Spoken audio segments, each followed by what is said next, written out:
Hello everyone, welcome back.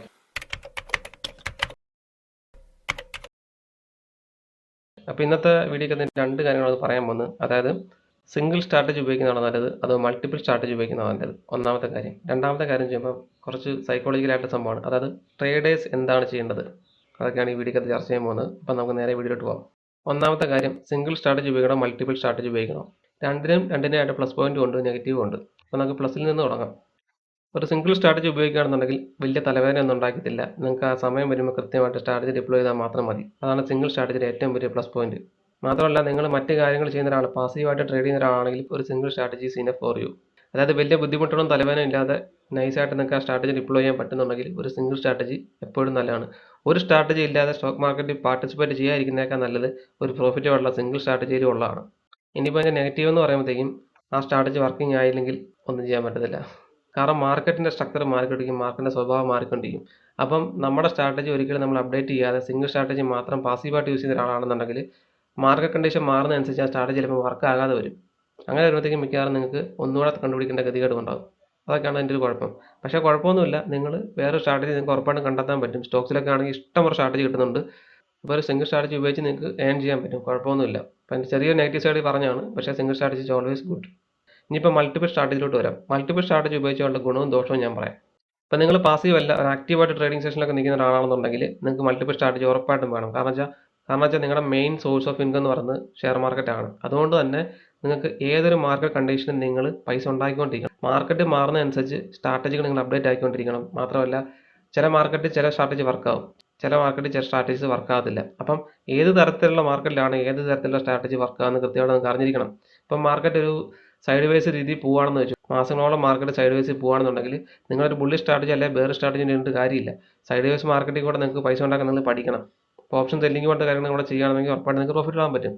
അപ്പോൾ ആക്റ്റീവായിട്ട് നിങ്ങൾ ഷെയർ മാർക്കറ്റിൽ നിന്നാണ് ഇൻകം ഉണ്ടാക്കുന്നുണ്ടെങ്കിൽ സ്വാഭാവികമായിട്ടും നിങ്ങൾക്ക് ഏത് മാർക്കറ്റ് കണ്ടീഷൻ വന്നാലും, അത് മാർക്കറ്റിന് 3 കണ്ടീഷനേ ഉള്ളൂ. ഒന്നെങ്കിൽ ബുള്ളിഷ് ആയിരിക്കും, അല്ലെങ്കിൽ ബെയറിഷ് ആയിരിക്കും, അല്ലെങ്കിൽ സൈഡ് വേസ് ആയിരിക്കും. അപ്പോൾ ഈ 3 സാഹചര്യത്തിലും നിങ്ങൾക്ക് പൈസ ഉൽപ്പാദിപ്പിക്കാൻ പറ്റണം. ഇപ്പം മൾട്ടിപ്പിൾ സ്ട്രാറ്റജിയുടെ ഗുണം എന്ന് പറയുമ്പോഴത്തേക്കും മാർക്കറ്റ് ഏത് കണ്ടീഷനിൽ കിടന്നാലും നിങ്ങൾക്ക് ആ സാഹചര്യത്തിനനുസരിച്ച് നിങ്ങൾക്ക് ഇഷ്ടമുള്ള സ്ട്രാറ്റജി നിങ്ങൾക്ക് സ്വിച്ച് ചെയ്ത് ഉപയോഗിക്കാൻ പറ്റും.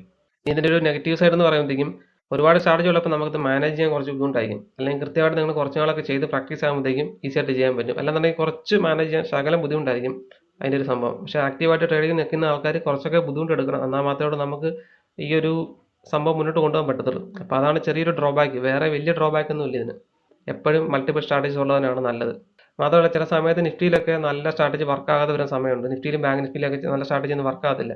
ഇപ്പം നിഫ്റ്റിയും ബാങ്ക് നിഫ്റ്റിയും നല്ലപോലെ വർക്കാകാത്ത സമയം പോലും ചില സ്റ്റോക്സുകൾ ചില സമയത്ത് നല്ല റിസൾട്ടൊക്കെ തരുന്നുണ്ട്. ഇപ്പം ഇൻ കേസ് ഇപ്പം ചില കമ്പനിയുടെ നല്ല റിസൾട്ട് വരുമ്പോഴത്തേക്കോ അല്ലെങ്കിൽ ആ കമ്പനിയിൽ നല്ല ഇൻവെസ്റ്റ്മെൻറ്റ് നടക്കുമ്പോഴോ ആ സമയത്തൊക്കെ ഒരു കമ്പനിയുടെ ഷെയർ നല്ല രീതിയിൽ കാണാൻ സാധ്യതയുണ്ട്. ഇപ്പം മാർക്കറ്റ് ഇടിഞ്ഞു കിടക്കുന്ന സമയത്താണെങ്കിലും ചില കമ്പനീസ് നല്ലപോലെ പെർഫോം ചെയ്യുന്നുണ്ട്. അപ്പം നിങ്ങൾ സ്റ്റോക്സിലും നിഫ്റ്റിയിലൊക്കെ ഒരുമിച്ച് നിങ്ങൾ നോക്കുന്ന ആളാണെന്നുണ്ടെങ്കിൽ ചിലപ്പം നിഫ്റ്റിയും ബാങ്ക് നിഫ്റ്റിയും ഡൗൺ ആയിട്ട് കിടക്കുന്ന സമയത്ത് പോലും നിങ്ങൾക്ക് സ്റ്റോക്സ് ഉപയോഗിച്ച് നല്ല രീതിയിൽ പ്രോഫിറ്റ് ഉണ്ടാക്കാൻ പറ്റും. അപ്പം നമുക്ക് ആ ഒരു ഫ്ലെക്സിബിലിറ്റി ആണ് ഇതിനകത്ത് കിട്ടുന്നത്. ഇപ്പം മാർക്കറ്റ് ഏത് കണ്ടീഷൻ എന്നാലും നമുക്ക് ആ ഫ്ലെക്സിബിലിറ്റി ഉണ്ടെന്നുണ്ടെങ്കിൽ നമുക്ക് പൈസ ഉണ്ടാക്കാൻ പറ്റും. പിന്നെ വേറെ അഡ്വാൻറ്റേജ് പറയുമ്പോഴത്തേക്കും നമുക്ക് ഒരേ ഒരു സ്ട്രാറ്റജി ഉണ്ടെന്നുണ്ടെങ്കിൽ ആ സ്ട്രാറ്റജി വർക്കാതെ വരുമ്പോൾ നമുക്ക് സ്വാഭാവികമായിട്ടും മനസ്സിലൊരു ബുദ്ധിമുട്ടുണ്ടാകും. പക്ഷേ മൾട്ടിപ്പിൾ സ്ട്രാറ്റജി ഉണ്ടെന്നുണ്ടെങ്കിൽ നമുക്ക് വർക്കാവുന്ന സ്ട്രാറ്റജി മാറ്റി വെച്ചിട്ട് വർക്കാവുന്ന സ്ട്രാറ്റജി നമുക്ക് ചെയ്യാൻ പറ്റും, പിടികിട്ടി. അപ്പം നമുക്ക് മറ്റേ സ്ട്രാറ്റജി ഒന്ന് മോഡിഫൈ ചെയ്യുമോ അല്ലെന്നുണ്ടെങ്കിൽ ആ സ്ട്രാറ്റജി വർക്ക് ആകുന്നതിന് വേണ്ടി നമുക്ക് വെയിറ്റ് ചെയ്യുകയൊക്കെ ചെയ്യാൻ പറ്റും. അതാണ് മൾട്ടിപ്പിൾ സ്ട്രാറ്റജികളുടെ ഗുണം. ഇനിയിപ്പോൾ നമുക്ക് രണ്ടാമത്തെ ടോപ്പിലോട്ട് വരാം. അതായത് വാട്ട് ഡു ട്രേഡേഴ്സ് ഡു. അതായത് നമുക്കൊരു സ്ട്രാറ്റജി ഉണ്ടെന്ന് ചോദിച്ചു, ആ സ്ട്രാറ്റജി ഇട്ട് സ്ഥിരമായിട്ട് ട്രേഡ് ചെയ്ത് പൈസ ഉണ്ടാക്കാതെ നമ്മൾ ആ സ്ട്രാറ്റജി വെച്ച് പുതിയ പുതിയ പരീക്ഷണങ്ങൾ ചെയ്യുന്ന ആൾക്കാരായിരിക്കും ട്രേഡേഴ്സ്. അങ്ങനെ ഉറപ്പായിട്ട് നമ്മൾ ചെയ്യണം. കാരണം മാർക്കറ്റ് എപ്പോഴും ഒരേപോലെ ബിഹേവ് ചെയ്തില്ല. നമ്മൾ പ്രതീക്ഷിക്കാത്ത രീതിയിലുള്ള മൂവ്മെൻ്റൊക്കെ മാർക്കറ്റൊക്കെ വന്നിരിക്കാം. അപ്പം നമ്മുടെ സ്ട്രാറ്റജി എപ്പോഴും നമ്മൾ അപ്ഡേറ്റ് ആയിക്കൊണ്ടിരിക്കണം. അപ്പം നമുക്കൊരു സ്ട്രാറ്റജി ഉണ്ട്, ആ സ്ട്രാറ്റജി എല്ലാ മാർക്കറ്റിലും ചിലപ്പോൾ വർക്കാവണമെന്നില്ല. ചില മാർക്കറ്റിൽ മാർക്കറ്റിൻ്റെ സ്വഭാവം അനുസരിച്ച് ചിലപ്പോൾ ആ സ്ട്രാറ്റജിയിൽ മോഡിഫിക്കേഷൻ നമുക്ക് വരുത്തേണ്ട ആവശ്യം വരും. ചിലപ്പോൾ സ്റ്റോപ്പ് ലോസ് കൂട്ടി വെക്കണം, ചിലപ്പോൾ സ്റ്റോപ്പ് ലോസ് കുറച്ച് വെക്കണം, ചിലപ്പോൾ കൂടുതൽ റൈഡ് ചെയ്യണം, ചിലപ്പോൾ റൈഡ് ചെയ്യാൻ പാടില്ല. അങ്ങനെയെല്ലാം നമ്മുടെ സ്ട്രാറ്റജിയിൽ മോഡിഫിക്കേഷൻ നടത്തേണ്ട ആവശ്യമുണ്ട്. അപ്പോൾ ആ ഒരു സംഭവം നമ്മൾ ഉറപ്പായിട്ടും ട്രേഡേഴ്സ് ചെയ്തിരിക്കണം. അങ്ങനെ ചെയ്യുന്ന ആൾക്കാരായിരിക്കണം ട്രേഡേഴ്സ്. അതായത് നമ്മുടെ സ്ട്രാറ്റജി നമുക്ക് മോഡിഫൈ ചെയ്യാനും ഏതാണോ അതിൻ്റെ പ്രോഫിറ്റബിലിറ്റി കൂട്ടാനും കുറയുന്നുണ്ടെങ്കിൽ അത് കറക്റ്റ് ചെയ്യാനുള്ളൊരു സംഭവം നമുക്ക് വേണം. എന്നാൽ മാത്രമേ ഉള്ളൂ നമുക്കൊരു നല്ല ട്രേഡർ എന്ന് പറയാൻ പറ്റത്തുള്ളൂ. ആ ഒരു സംഭവം ഉറപ്പായിട്ടും ട്രേഡേഴ്സ് ചെയ്തിരിക്കണം. അതായത് ഒരു സ്ട്രാറ്റജി കിട്ടുമ്പോഴത്തേക്കും അത് മാത്രം വെച്ച് ഇങ്ങനെ ചെയ്തുകൊണ്ടിരിക്കാതെ അത് വെച്ച് പരീക്ഷണങ്ങൾ നടത്തുകയോ അല്ലെന്നുണ്ടെങ്കിൽ അത് കുറച്ചുകൂടെ മോഡിഫൈ ചെയ്ത് കുറച്ചുകൂടെ ബെറ്റർ റിസൾട്ട് കിട്ടുന്ന രീതിയിൽ അതിനെ മോഡിഫൈ ചെയ്ത് കൊണ്ടുവരാനും പറ്റണം. ഇനിയിപ്പോൾ രണ്ടാമതായിട്ട് ചെയ്യേണ്ട കാര്യം വെച്ചാൽ പുതിയ സ്ട്രാറ്റജി ഡിസ്കവർ ചെയ്ത് നോക്കുക. അതായത് നമ്മൾ ഫുൾ ടൈം ട്രെയിനിങ് ടർമിൽ ഇരിക്കുകയാണല്ലോ, അപ്പോൾ നമ്മളെന്തെങ്കിലും ക്രിയേറ്റീവായിട്ട് ചെയ്യണമല്ലോ. ഇതൊരു ക്രിയേറ്റിവിറ്റിയുടെ ഫീൽഡാണ്. അതായത് ഈ വരുന്ന സ്ട്രാറ്റജികളെല്ലാം, നിങ്ങൾ ഓൺലൈൻ കാണുന്ന സ്ട്രാറ്റജികളെല്ലാം ആരോ ഒരാൾ കണ്ടെത്തിയ സ്ട്രാറ്റജിയാണ്.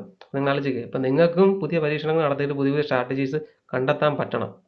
അതൊരു നല്ല പരിപാടിയാണ്. ഇപ്പം നമ്മൾ വെറുതെ ഇതിൻ്റെ മുന്നിൽ ഇരുന്ന് ചുമ്മാ സമയം കളയുന്നതല്ലാതെ പൈസ ഉണ്ടാക്കുന്നതല്ല, ക്രിയേറ്റീവായിട്ട് എന്തെങ്കിലും ഒരു കാര്യം നമ്മളെ സൈഡിൽ കൂടെ ചെയ്യുമ്പോഴത്തേക്കും നമുക്കൊരു എന്തൂസിയാസം കിട്ടും.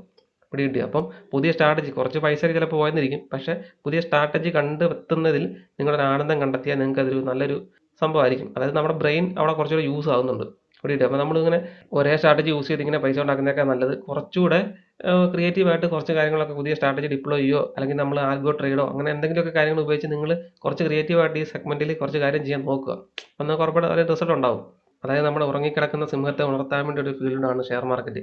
ഇതുവരെ പല ആൾക്കാരും കണ്ടുപിടിക്കാത്ത മാത്തമാറ്റിക്കൽ രീതിയിലോ അല്ലെങ്കിൽ അല്ലാതെ നമ്മുടെ WD ഖാനെ പോലെ ആസ്ട്രോളജിക്കൽ രീതിയിലോ സൈക്കോളജി രീതിയിലോ ഏതൊക്കെ രീതിയിൽ വേണം നിങ്ങൾക്ക് പുതിയ സ്ട്രാറ്റജീസ് ഡിസ്കവർ ചെയ്യാൻ ഇഷ്ടംപോലെ ഓപ്ഷൻസ് ഇതിനകത്തുണ്ട്. അപ്പോൾ നിങ്ങൾ ഉറപ്പായിട്ട് ചെയ്ത് നോക്കുക. ഇപ്പോൾ ഇതുവരെ ഡിസ്കവർ ചെയ്യാത്തൊരു സംഭവം നിങ്ങൾ കണ്ടുപിടിച്ചിട്ട് ഇപ്പം വേറെ ലെവലിലോട്ട് നിങ്ങൾ ട്രേഡിംഗ് കരിയറൊക്കെ കൊണ്ടുപോകാൻ പറ്റിയെങ്കിൽ അപ്പോൾ ഇങ്ങനെയൊക്കെയാണ് പല ആൾക്കാരും രക്ഷപ്പെടുന്നത്, പറയാൻ പറ്റത്തില്ല. അതുകൊണ്ട് നിങ്ങൾ ഉറപ്പായിട്ടും പുതിയ സ്ട്രാറ്റജീസ് കണ്ടുപിടിക്കാൻ വേണ്ടി നിങ്ങൾ ശ്രമിക്കുക. അപ്പം ഞാൻ അതുപോലെ സ്ട്രാറ്റജി ഇത് പല ആൾക്കാരും ചെയ്യുന്നതാണ്, പക്ഷേ ഞാൻ സ്വന്തമായിട്ട് ചെയ്ത് നോക്കിയപ്പോൾ എനിക്ക് മനസ്സിലായ കാര്യമാണ് എൻ്റെ സ്റ്റോപ്പ് ലോസ് ഒരുപാട് ഹിറ്റ് ചെയ്യുമായിരുന്നു. അപ്പോഴത്തേക്ക് ഞാൻ സ്റ്റോപ്പ് ലോസ് ഒഴിവാക്കാൻ വേണ്ടി വളരെ കുറഞ്ഞ സ്ട്രൈക്ക് പ്രൈസ് മേടിക്കാൻ തുടങ്ങി. അപ്പോൾ അവിടെ ഒരു DK പ്രശ്നമായിട്ട് വന്നു. അപ്പം നല്ല മൊമെൻ്റോ ഉള്ള മാർക്കറ്റിൽ സ്റ്റോപ്പ് ലോസ് വെക്കാതെ ഞാൻ DK ഉള്ള സ്ട്രൈക്ക് പ്രൈസ് മേടിച്ച് 1-2 വർഷം ട്രേഡ് നോക്കി മനസ്സിലായി സ്റ്റോപ്പ് ലോസ് വരത്തില്ല, പക്ഷേ പ്രോഫിറ്റ് കിട്ടിയാൽ നല്ല പ്രോഫിറ്റ് കിട്ടും. അപ്പോൾ ആ ഒരു സ്ട്രാറ്റജി ഞാൻ കഴിഞ്ഞ വീഡിയോക്കകത്ത് പറഞ്ഞിട്ടുണ്ട്. അപ്പോൾ അത് കാണാത്ത ആൾക്കാർ ഉറപ്പായിട്ടും കണ്ടു നോക്കുക. നല്ല സ്ട്രാറ്റജിയാണ്, പല മാർക്കറ്റ് കണ്ടീഷനിലും വർക്ക് ചെയ്യുന്ന സ്ട്രാറ്റജി കൂടാണ്. ഉറപ്പായിട്ട് ചെക്ക് ചെയ്ത് നോക്കുക. ഇനി അടുത്തായിട്ട് മൂന്നാമത് പറയാനുള്ള കേസ് എന്ന് പറയുമ്പോൾ AI ടൂൾസ് ഉറപ്പായിട്ട് നിങ്ങൾ യൂസ് ചെയ്യാം. അപ്പം നമ്മൾ ഈ ഓൾഡ് സ്കൂൾ മാത്രം വെച്ചുകൊണ്ടിരിക്കാതെ ChatGPT ഒക്കെ യൂസ് ചെയ്ത് കഴിഞ്ഞ വീഡിയോക്കകത്ത് ഞാൻ പറഞ്ഞിട്ടുണ്ട്, ChatGPT യൂസ് ചെയ്ത് ഗാൻ ലെവൽസ് ഐഡൻറ്റിഫൈ ചെയ്യാം. നമ്മൾ കുറച്ചൊക്കെ അപ്ഡേറ്റഡ് ആകണം. അപ്പോൾ AI ടൂൾസൊക്കെ യൂസ് ചെയ്ത് അത് നമ്മുടെ ട്രേഡിങ്ങിന് കുറച്ചുകൂടെ ഹെൽപ്ഫുൾ ആയിട്ട് വർക്ക് ചെയ്യുന്ന രീതിയിൽ നമുക്കത് ചെയ്യാൻ പറ്റുന്നുണ്ടെങ്കിൽ ഉറപ്പായിട്ട് ചെയ്യാൻ പറ്റും. ഇപ്പം നമ്മൾ ലെവൽസൊക്കെ കൃത്യമായിട്ട് മാർക്ക് ചെയ്യേണ്ട ആവശ്യമൊന്നുമില്ല. ഇപ്പോൾ നമ്മൾ AIയോട് ചോദിച്ചു കഴിഞ്ഞാൽ ഇപ്പം ChatGPT DeepSeek ഒക്കെ ഉണ്ട്, അതിനോട് ചോദിച്ചു കഴിഞ്ഞാൽ ഇഷ്ടംപോലെ സ്ട്രാറ്റജീസും ഇപ്പം ഞങ്ങൾക്ക് പുതിയ സ്ട്രാറ്റജി ഒക്കെ ഉണ്ടാക്കണമെന്നുണ്ടെങ്കിൽ അല്ലെങ്കിൽ പുതിയ സ്ട്രാറ്റജി മോഡിഫൈ ചെയ്ത് സെറ്റപ്പ് ആക്കണമെന്നുണ്ടെങ്കിൽ ഒക്കെ നിങ്ങൾ ഈ യൂട്യൂബ് മൊത്തം അടിച്ച് വെറുക്കാതെ ഈ AIയോട് ചോദിക്കുക. ഈ ChatGPTയോടോ അല്ലെങ്കിൽ DeepSeekയോട് ചോദിച്ചു കഴിഞ്ഞാൽ ഇഷ്ടംപോലെ സ്ട്രാറ്റജി നിങ്ങൾക്ക് കിട്ടും. ആ സ്ട്രാറ്റജി നിങ്ങൾ കൃത്യമായിട്ട് നോക്കിയിട്ട് അത് ഡെവലപ്പ് ചെയ്തെടുക്കുക, അല്ലെങ്കിൽ നിങ്ങൾക്ക് പറ്റുന്ന രീതിയിൽ മോഡിഫൈ ചെയ്ത് നിങ്ങളുടെ രീതിയിൽ അത് മാറ്റിയെടുക്കുകയൊക്കെ ചെയ്യാൻ പറ്റും. അപ്പോൾ ഉറപ്പായിട്ടും നമ്മൾ AI ടൂൾസ് യൂസ് ചെയ്യണം. കാരണം എല്ലാ മേഖലയിലുള്ള ആൾക്കാർ AI ടൂൾസ് യൂസ് ചെയ്യുന്നുണ്ട്. ഇപ്പോൾ ട്രേഡിംഗ് മേഖലയുള്ള ആൾക്കാരും ഇത് യൂസ് ചെയ്യാൻ തുടങ്ങുക. സിമ്പിളായിട്ട് നമുക്ക് കാര്യങ്ങൾ ചെയ്യാൻ പറ്റും. പിന്നെ അത് മാത്രമല്ല ആൽഗോ ട്രേഡിംഗ് ഒക്കെ ഉണ്ടല്ലോ, പല ആൾക്കാർ ചെയ്യുന്നുണ്ട്. അപ്പോൾ ആൽഗോ ട്രേഡിംഗ് ഉപയോഗിച്ച് നിങ്ങളുടെ ട്രേഡിംഗ് കുറച്ചുകൂടെ എളുപ്പമാക്കാൻ പറ്റും. അപ്പോൾ ആൽഗോ ട്രേഡിംഗ് ഒക്കെ ഉറപ്പായിട്ടും താല്പര്യമുള്ള ആൾക്കാർ ഒന്ന് ട്രൈ ചെയ്ത് നോക്കുക. ഇനി അടുത്തായിട്ട് നാലാമതായിട്ട് പറയാനുള്ള ട്രേഡേഴ്സ് ചെയ്യേണ്ട ഒരു കാര്യം ചെയ്യാം. നിങ്ങൾ ഉറപ്പായിട്ടും നിങ്ങൾക്കൊരു ഇൻവെസ്റ്റ്മെൻറ്റ് വേണം, അല്ലെന്നുണ്ടെങ്കിൽ സെക്കൻഡറി ആയിട്ട് നിങ്ങൾക്ക് ഒരു വരുമാനം ഉറപ്പായിട്ടും വേണം. അതിൻ്റെ കാരണം എന്ന് വെച്ചാൽ അതൊരു പ്രോപ്പർ മണി മാനേജ്മെൻറ്റ് ആണ്. ഇപ്പം നിങ്ങൾക്ക് ഇഷ്ടംപോലെ പൈസ നിങ്ങൾ ട്രേഡിങ്ങിലൂടെ ജനറേറ്റ് ചെയ്യുന്നുണ്ടെങ്കിൽ അത് നിങ്ങൾക്കൊരു മണി മാനേജ്മെൻറ്റ് ഇല്ല, അത് ചിലവാക്കി കളയുകയാണെന്നുണ്ടെങ്കിൽ നിങ്ങൾക്ക് പൈസ കിട്ടുന്നതും കിട്ടാതിരിക്കുന്നതൊക്കെ ഒരുപോലെയാണ്. അപ്പോൾ ഉറപ്പായിട്ടും നിങ്ങൾക്ക് നല്ലൊരു ഇൻവെസ്റ്റ്മെൻറ്റ് പ്ലാനോ ഇൻവെസ്റ്റ്മെൻറ്റോ ഒക്കെ വേണം. ഇപ്പം മ്യൂച്വൽ ഫണ്ട് ആയിക്കോട്ടെ, അല്ലെന്നുണ്ടെങ്കിൽ സ്ഥലം മേടിക്കുക. നാട്ടിലിപ്പം സ്വാഭാവികമായിട്ടുള്ള ചെയ്യുന്ന കാര്യങ്ങളൊക്കെ ഉണ്ടല്ലോ, സ്ഥലം മേടിക്കുക, വീട് വെക്കുക, അങ്ങനെ എന്തൊക്കെ വേണമെങ്കിലും നിങ്ങൾക്ക് ചെയ്യാൻ പറ്റും. സെക്കൻഡ് ആയിട്ട് ഇഷ്ടംപോലെ പരിപാടി ചെയ്യാൻ പറ്റും. കാരണം നമ്മൾ ഫുൾ ടൈം ഒരു 9 to 5 ജോബ് പോലെ 24 മണിക്കൂർ അറ്റൻഷൻ വേണ്ട ഒരു സ്ഥലമല്ലല്ലോ. അപ്പോൾ നമുക്ക് മറ്റ് കാര്യങ്ങൾ ചെയ്യാൻ വേണ്ടി ഒരുപാട് സമയം നമുക്ക് കിട്ടുന്നുണ്ട്. അപ്പോൾ ആ സമയം നമ്മൾ കൃത്യമായിട്ട് യൂസ് ചെയ്യുക. സെക്കൻഡറി ആയിട്ട് ഇൻകം ജനറേറ്റ് ചെയ്യാൻ ഒരു പ്ലാൻ നിങ്ങൾ ഉണ്ടാക്കുക. ഒരു ബിസിനസ് കെട്ടിപ്പോക്കുവോ, അല്ലെന്നുണ്ടെങ്കിൽ നിങ്ങൾക്ക് ഇഷ്ടമുള്ള കാര്യങ്ങളെപ്പറ്റി യൂട്യൂബ് ചെയ്യുകയോ വീഡിയോസ് ഉണ്ടാക്കുകയോ, അങ്ങനെ ഇഷ്ടംപോലെ കാര്യങ്ങൾ നിങ്ങൾക്ക് ചെയ്യാൻ പറ്റും സെക്കൻഡറി ആയിട്ട്. അപ്പോൾ അതൊരു എന്തൂസിയാസ്റ്റിക് ആയിട്ട് ചെയ്യുമ്പോഴത്തേക്കും ഉറപ്പായിട്ട് നമുക്കൊരു രസം ഉണ്ടായിരിക്കും. മാത്രമല്ല നിങ്ങൾക്ക് കുറച്ച് അതിനകത്തൊരു ഇൻകം കിട്ടുകയും ചെയ്യും. മാത്രമല്ല നിങ്ങൾക്ക് കിട്ടുന്ന പൈസ കൃത്യമായിട്ട് നിങ്ങൾക്ക് സേവ് ചെയ്ത് വെക്കാനും പറ്റും. ഇനിയിപ്പോൾ അഞ്ചാമത്തെ അവസാനത്തായിട്ട് പോയിന്റ് പറയുമ്പോഴത്തേക്കും നിങ്ങൾ മെൻ്റൽ ഹെൽത്തിന് ഭയങ്കര ഇമ്പോർട്ടൻസ് കൊടുക്കുന്ന പോലെ നിങ്ങൾ ഫിസിക്കൽ ഹെൽത്തിന് കൂടെ ഇമ്പോർട്ടൻസ് കൊടുക്കുക. ഇപ്പോൾ ട്രേഡിംഗ് ആണല്ലോ നമ്മൾ ചെയ്യുന്നത്. അപ്പോൾ നമ്മൾ മെൻ്റലി ആൻഡ് ഫിസിക്കലി കുറച്ച് എക്സോസ്റ്റഡ് ആകുന്ന സംഭവമാണ്. ഇപ്പം മെൻ്റലി എക്സോസ്റ്റഡ് ആകുക എന്ന് പറഞ്ഞാൽ തന്നെ നമ്മുടെ ഫിസിക്കലി കുറച്ച് സാധനങ്ങൾ പോകുമ്പോഴത്തേക്കാണല്ലോ മെൻ്റലി എക്സോസ്റ്റഡ് ആകുന്നത്. അതായത് നമ്മുടെ ഡോപ്പമിൻ ലെവൽ കുറയുക, സ്ട്രെസ് കൂടുക, ഇതെല്ലാം നമ്മളെ ഫിസിക്കലിയും കൂടെ അഫക്റ്റ് ചെയ്യുന്നുണ്ട്. അപ്പോൾ നമുക്ക് ആ ഒരു സംഭവം മാറണമെന്നുണ്ടെങ്കിൽ ഉറപ്പായിട്ട് നിങ്ങൾ മെൻ്റൽ ഹെൽത്തിൻ്റെ കൂടെ തന്നെ വർക്കൗട്ട് ചെയ്യുകയോ അല്ലെങ്കിൽ ഒരു ഫിസിക്കൽ ആക്ടിവിറ്റീസ് ചെയ്യുകയോ നിങ്ങൾ ചെയ്യുക. അപ്പോൾ ക്രിക്കറ്റ് കളിക്കുകയോ ഫുട്ബോൾ കളിക്കുകയോ നീന്താൻ പോവോ, അല്ലെന്നുണ്ടെങ്കിൽ ജിമ്മിൽ പോകുന്ന ഏറ്റവും ബെറ്റർ. അപ്പോൾ നമ്മൾ പേഴ്സണലി റെക്കമെൻഡ് ജിമ്മിൽ പോകുമ്പോഴത്തേക്കും നമുക്കൊരു ബോഡിയൊക്കെ സെറ്റപ്പ് ആക്കി എടുക്കാൻ പറ്റും. പിന്നെ നിങ്ങൾക്ക് ഹെൽത്തി ആയിട്ട് ഇരിക്കാൻ പറ്റും. കാരണം ആരോഗ്യമുള്ളൊരു ശരീരത്തിൽ മാത്രമേ ഉള്ളൂ ആരോഗ്യമുള്ളൊരു മനസ്സിരിക്കത്തുള്ളൂ എന്നാണ് പറഞ്ഞത്. അപ്പോൾ നിങ്ങൾ ഫിസിക്കൽ ഫിറ്റ്നസിന് ഉറപ്പായിട്ട് ഇമ്പോർട്ടൻസ് കൊടുക്കുക. എന്നാൽ മാത്രമേ നിങ്ങളുടെ മെൻ്റൽ ട്രെയിൻസ് കുറച്ചുകൂടെ കുറയ്ക്കാൻ പറ്റും. പിന്നെ മാത്രമല്ല നമുക്ക് ഫിസിക്കൽ ആക്ടിവിറ്റി ചെയ്യുമ്പോഴത്തേക്കും നമുക്കൊരു സൈക്കോളജിക്കൽ കൺട്രോൾ കുറച്ച് നന്നായിട്ട് കൊണ്ടുവരാൻ പറ്റും. ഇപ്പോൾ ജിമ്മിലൊക്കെ റെഗുലറായിട്ട് പോകുകയാണെന്നുണ്ടെങ്കിൽ ഒരു 70% ആൾക്കാർക്കും പറ്റത്തില്ല, മടി കാരണം നിർത്തി പോകുന്ന സംഭവമാണ്. അപ്പോൾ നമ്മൾ ആ ഒരു സംഭവം ഓവർകം ചെയ്തിട്ട് സ്ഥിരമായിട്ട് ജിമ്മിൽ പോകുകയാണെന്നുണ്ടെങ്കിൽ നമ്മുടെ സൈക്കോളജിക്കൽ ലെവലിൽ കടന്നിട്ടുണ്ട് ഓൾറെഡി. അപ്പോൾ ആ ഒരു സംഭവം ഉറപ്പായിട്ട് നിങ്ങൾ ട്രെയിനിങ് വർക്ക് ചെയ്യും. അപ്പോൾ നിങ്ങളുടെ മനസ്സിൻ്റെ മടി മാറ്റിയിട്ട് നിങ്ങൾക്ക് കുറച്ചുകൂടെ സിമ്പിളായിട്ട് കാര്യങ്ങൾ ചെയ്യാൻ പറ്റുന്ന ഒരു ലെവലിലോട്ട് നിങ്ങൾ കയറും. അപ്പോൾ അതിനെ സ്വാധീനിക്കുന്ന ഒരു സംഭവമാണ് ഈ ഫിസിക്കൽ ട്രെയിനിങ് എന്ന് പറയുന്നത്.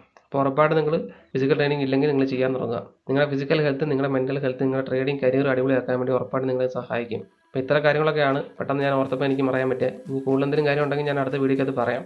ഇത് പല ആൾക്കാർക്ക് യൂസ്ഫുൾ ആണെന്ന് പ്രതീക്ഷിക്കുന്നു. അപ്പം ഇതുപോലത്തെ ഒരു വീഡിയോ ആയിട്ട് നമുക്ക് വീണ്ടും കാണാം. അതുവരെ happy investing, happy trading. See in the next video.